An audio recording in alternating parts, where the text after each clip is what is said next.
Nicholas Ritsinas, the director of Harvard University's Joint Center for Housing Studies since 1998, may have done more to further knowledge of the home building industry than anyone from academia. Nick's influence, both through the Joint Center and personally, resonates in almost every corner of the industry.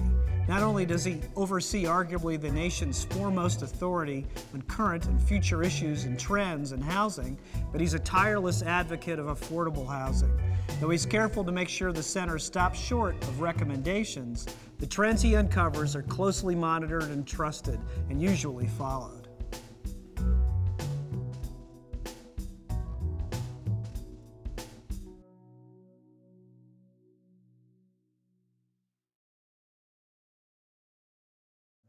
Tim Eller has created a culture at Dallas-based Centex Homes that's the standard bearer for the industry. Having climbed the ladder from an assistant superintendent with a degree in construction management all the way up to his current position as chairman and CEO, Tim has gained a unique perspective that goes far beyond the dollars and cents of modern home building. He understands the people part of the equation. Sir Centex is in the business to make money, and its shareholders appreciate Tim's quality growth strategy of improving margins and earnings while selectively growing revenues. But it is his willingness to get involved in the industry and to share his approach to the business that has truly inspired others.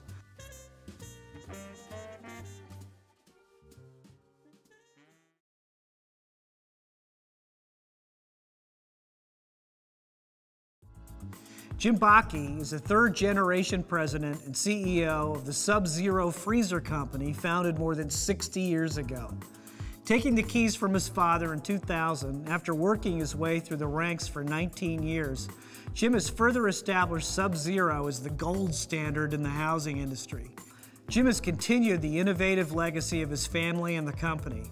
Within his first year at the helm, he acquired Wolf Gourmet cooking appliances and, like Sub-Zero, evolved it into an industry benchmark for excellence and the perfect companion to the company's built-in refrigeration lines. A few years later, the company unveiled a 35,000 square foot training center named after Jim's grandfather to demonstrate the company's products in action and its history of innovation and excellence.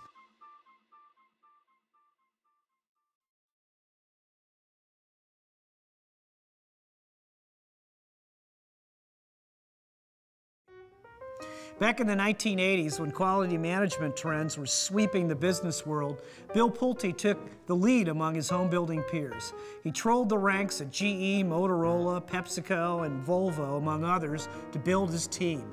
He even designated a management position to oversee quality and initiated the sharing of best practices up and down the company ladder.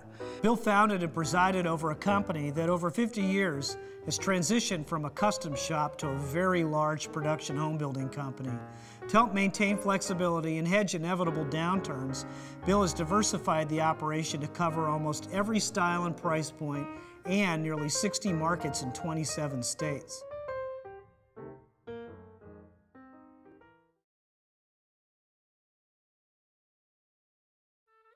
Once a Wall Street mail clerk, Louis Ranieri led the popularization of mortgage-backed securities in the 1980s. It was Louis who recognized the significance of a 1978 tax law change that allowed savings and loans, you remember them, don't you, to sell underperforming mortgages and take them as write-offs on their taxes. Not only did he spearhead the development of the capital markets as a source of funds for housing and commercial real estate, he also led the effort to obtain federal legislation to support and build that market. Louis guided Salomon Brothers' mortgage trading department to become the biggest in the world. Perhaps better than anyone, he understood the future of mortgage lending and funding, growing that segment from nothing to more than $1 trillion annually.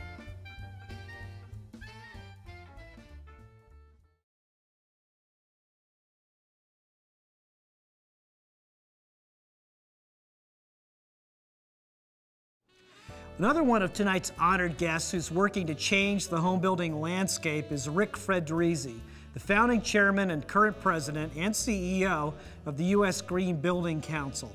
Quibble all you want about the LEED rating system, the USGBC's vehicle for setting green building standards for all types of projects.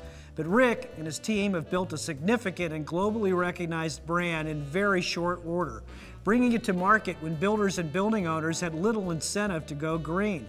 Now they do, and the LEED rating system under Rick's guidance leads a surge of environmental consciousness in a business that traditionally resists change.